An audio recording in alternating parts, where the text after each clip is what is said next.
মহিলা মাছ ধরছিলেন। হঠাৎ তিনি একটা সুটকেস তুলে নিলেন। সুটকেসটার সঙ্গে একটা সাপও পেঁচিয়েছিল। ঠিক তখনই তার পেছনে তার বয়ফ্রেন্ড দাঁড়িয়েছিল। সে তাকে পানিতে ধাক্কা দেওয়ার চেষ্টা করছিল। মহিলা তাড়াতাড়ি সুটকেসটা খুলে ফেললেন। ভেতরে যা ছিল সেটা দেখে বয়ফ্রেন্ড সঙ্গে সঙ্গে জ্ঞান হারিয়ে পড়ে গেল।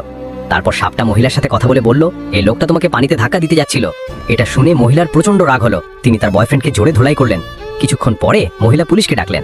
পুলিশ যখন ঘটনাস্থলে পৌঁছালো, তারা মাটিতে পড়ে থাকা অচেতন লোকটার মুখে অনেকগুলো ছোটখাটো আঘাতের দাগ দেখল। মহিলা দ্রুত ব্যাখ্যা করলেন, ও অজ্ঞান হয়ে পড়তে গিয়ে এগুলো লেগে গেছে। তারপর তিনি সঙ্গে সঙ্গে পুলিশকে বললেন, দয়া করে এই সুটকেসটা খুলে দেখুন। পুলিশ যখন সুটকেসটা খুললো, ভেতর থেকে একটা লাশ বের হলো। তারা চমকে গেল এবং মহিলাকে জিজ্ঞেস করলো, আপনার কাছে আর কোনো সূত্র বা ক্লু আছে? মহিলা কিছু বলতে যাবেন, এমন সময় পুলিশরা মাটিতে পড়ে থাকা সাপটা দেখে ভয় পেয়ে গেল। মহিলা তাড়াতাড়ি বোঝালেন, এটা আমার পোষা সাপ, ভয় পাওয়ার কিছু নেই। তারপর তিনি বললেন যে তার কাছে আর কোনো সূত্র নেই। পুলিশ চারদিকে খুঁজলো, জায়গাটা বেশ বড়, সূত্র ছাড়া তদন্ত করা কঠিন। ঠিক তখনই সাপটা আস্তে করে মহিলাকে বলল, সূত্র নদীর ধারে আছে। মহিলা বুঝলেন, কিন্তু সরাসরি পুলিশকে বলতে পারলেন না। ভয় ছিল পুলিশ উল্টো তার উপরই সন্দেহ করবে।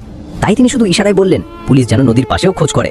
কিন্তু পুলিশ বলল, কোনো অপরাধী এত বোকা হবে না যে ঘটনাস্থলের কাছেই সূত্র ফেলে যাবে। মহিলাও ভাবলেন, কথাটা ঠিক, হয়তো সাপ ভুল বলছে। কিন্তু সাপ জিত করলো, আমি নিজের চোখে দেখেছি, সূত্র ওখানেই আছে। মহিলা বাধ্য হয়ে আবারও ইশারায় পুলিশকে বোঝালেন। শেষমেশ পুলিশ একটু আশায় নদীর ধারে গিয়ে খোঁজ করলো। অল্প সময়ের মধ্যেই পুলিশ দৌড়ে ফিরে এলো, আর তাদের হাতে ছিল একটা ছুরি। সেটা সত্যিই নদীর ধারে পাওয়া গেছে। এরকম আরো গল্পের জন্য ফলো আর সাবস্ক্রাইব বাটন চাপুন।